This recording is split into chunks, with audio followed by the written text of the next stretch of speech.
Hello everyone guys, I hope कि आप कहीं ना कहीं बहुत अच्छे होंगे। एंड आज हैं हम डे 2 में द सीक्रेट। तो आज हम सीखने वाले हैं कि आकर्षण का नियम तमाम चीज़ों को कैसे आकर्षित करती है। आकर्षण का नियम अमल करने का सबसे आसान तरीका यह है कि मैं अपने आप को चुंबक मानता हूँ और दूसरी चुंबक मेरी ओर अपने आप आकर्षित हो। मेरे दोस्त, आप ना ब्रह्मांड की सबसे शक्तिशाली चुंबक है। आप में एक ऐसी चुंबक शक्ति है जो इस दुनिया में सबसे शक्तिशाली है और वो अबुझ चुंबक की शक्ति आपके विचारों से संप्रेषित है। आकर्षण का नियम कहता है कि समान चीजें समान चीजों को आकर्षित करती है, यानी कि आप जैसा विचार सोचते हैं उसी प्रकार के अन्य विचारों को आप आकर्षित करते हैं। आपने कभी अनुभव किया होगा कि कभी आप अपने मन में एक नेगेटिव विचार सोचते हैं तो आपकी ओर उसी प्रकार के अन्य विचार आते हैं और आपको और भी नेगेटिव करते हैं।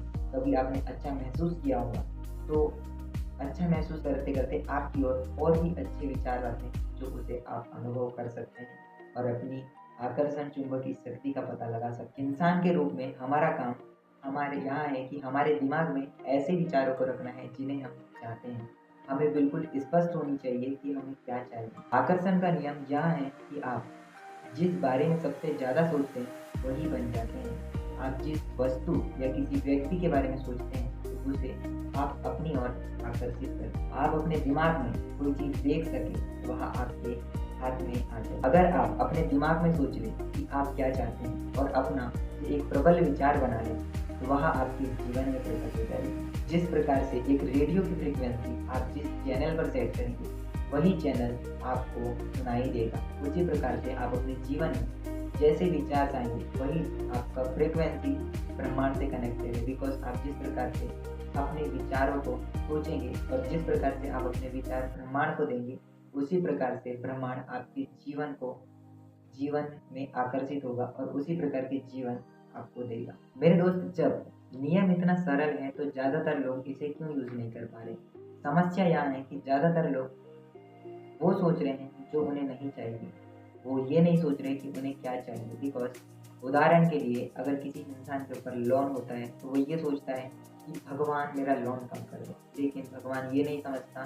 सिर्फ वो ये समझता है कि आपके दिमाग में क्या चल रहा है। आपके दिमाग में अगर लोन चलेगा तो लोन ही बढ़ता चलेगा, लेकिन उसके बजाय अगर आप ये सोचते हैं कि मैं इतना पैसे कैसे कमा पाऊँ तो आपकी और भी चीज़ें आकर्षित होगी जो पैसे कमाने के ऑप्शन दी। उदाहरण के तौर पर अगर आप किसी रिलेशनशिप में रहते हैं और किसी रीजन वर्ष आपका रिलेशनशिप खराब हो जाता है और आप सोचते हैं कि भगवान मुझे इसकी याद ना आए, और आप कभी महसूस करके देखना कि जिसके बारे में आप ज़्यादा सोचेंगे, अगर आप किसी रिलेशनशिप के बारे में ज़्यादा सोचें और उसे महसूस करेंगे तो आपकी और भी बुरी चीज़ें आकर्षित होगी और आप और भी बुरा महसूस करेंगे। इसके बजाय अगर आप अपनी फ्रीक्वेंसी चेंज कर सकते हैं, यानी कि आप अपना चैनल में आपके विचार, तो आप वहीं से अपना विचार बदल कर अपने आप को एक अच्छा महसूस करवा